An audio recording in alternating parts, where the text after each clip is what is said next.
Paul Revere's Ride, Henry Wadsworth Longfellow. Awesome.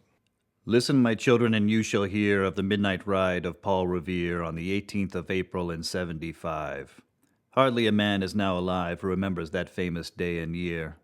He said to his friend, "If the British march by land or sea from the town tonight, hang a lantern aloft in the belfry arch of the North Church tower as a signal light. One if by land and two if by sea, and I on the opposite shore will be ready to ride and spread the alarm through every Middlesex village and farm for the country folk to be up and to arm." Then he said good night, and with muffled oar silently rowed to the Charlestown shore. Just as the moon rose over the bay, where swinging wide at her moorings lay the Somerset, the British man of war.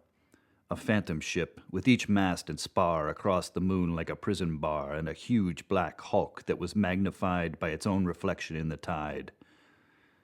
Meanwhile, his friend through alley and street wanders and watches with eager ears, till in the silence around him hears the muster of men at the barrack door, the sound of arms and the tramp of feet and the measured tread of the grenadiers marching down to their boats on the shore.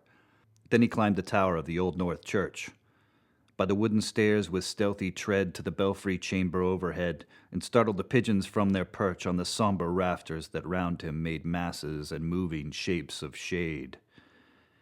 By the trembling ladder, steep and tall, to the highest window in the wall, where he paused to listen and look down a moment on the roofs of the town and the moonlight flowing over all. Beneath in the churchyard lay the dead in their night encampment in the hill, wrapped in silence so deep and still that he could hear, like a sentinel's tread, the watchful night wind as it went creeping along from tent to tent and seeming to whisper, "All is well."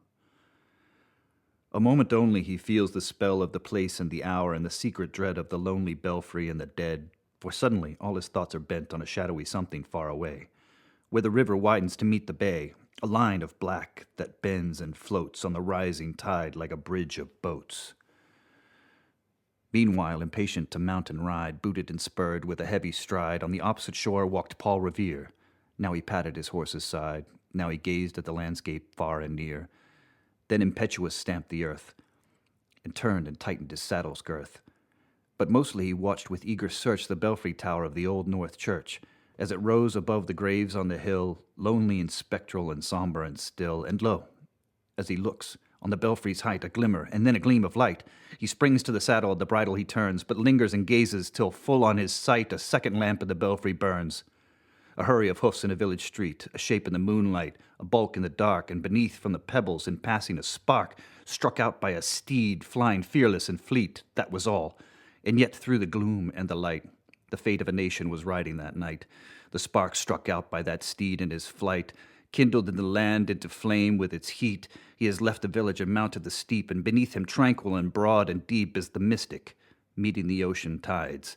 And under the alders that skirt its edge, now soft on the sand, now loud on the ledge, is heard the tramp of his steed as he rides. It was 12 by the village clock when he crossed the bridge into Medford town. He heard the crowing of the cock and the barking of the farmer's dog, and felt the damp of the river fog that rises after the sun goes down. It was 1 by the village clock when he galloped into Lexington.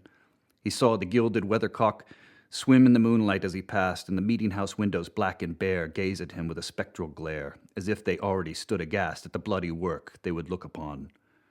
It was 2 by the village clock when he came to the bridge in Concord town. He heard the bleating of the flock and the twitter of the birds among the trees, and felt the breath of the morning breeze blowing over the meadow brown. And one was safe and asleep in his bed, who at the bridge would be first to fall, who that day would be lying dead, pierced by a British musket ball. You know the rest in the books you have read, how the British regulars fired and fled, how the farmers gave them ball for ball from behind each fence and farmyard wall, chasing the redcoats down the lane, then crossing the fields to emerge again under the trees at the turn of the road, and only pausing to fire and load. So through the night rode Paul Revere, and so through the night went his cry of alarm to every Middlesex village and farm, a cry of defiance and not of fear.